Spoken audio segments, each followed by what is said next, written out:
बिलावल साहब ने बड़ी एक चीज़ की तरफ इशारा किया कि इलेक्शन का रोड मैप दें।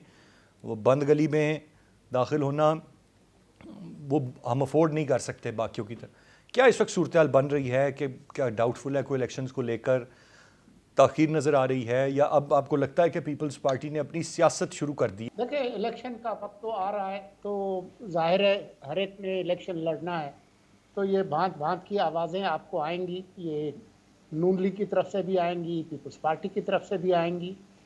ये जमहूरियत जो है उसके अंदर शोर होता है, वो पुरअमन कब्रिस्तान की खामोशी नहीं होती।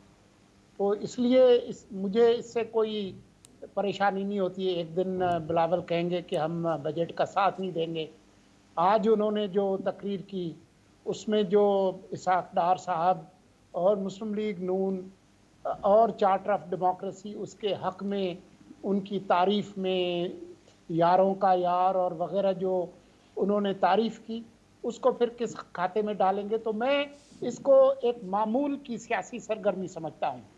जो बुनियादी बात है वो ये है कि अगस्त के महीने में, अगस्त के वस्त में पार्लिमान की जो मुद्दत है 5 साल की, वो पूरी हो जाएगी। मेरी मालूमात और तज्जिया दोनों ये कहते हैं कि उससे चंद दिन पहले कौमी असम्बली तहलील कर दी जाएगी, निगरान हुकूमत बन जाएगी।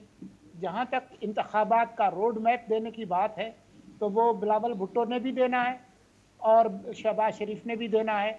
ये इन सब लोगों ने देना है। ये सब लोग हुकूमत में हैं, ये राइट सर। अपोजिशन लीडर्स नहीं है। ये इनकी जिम्मेदारी है और मेरे ख्याल में ये अपनी जिम्मेदारी पूरी करेंगे। और राइट। मेरे ख्याल में वक्त से पहले असेंबली तहलील होगी और अगस्त के वक्त तक आपको एक निगरान हुकूमत मिल जाएगी।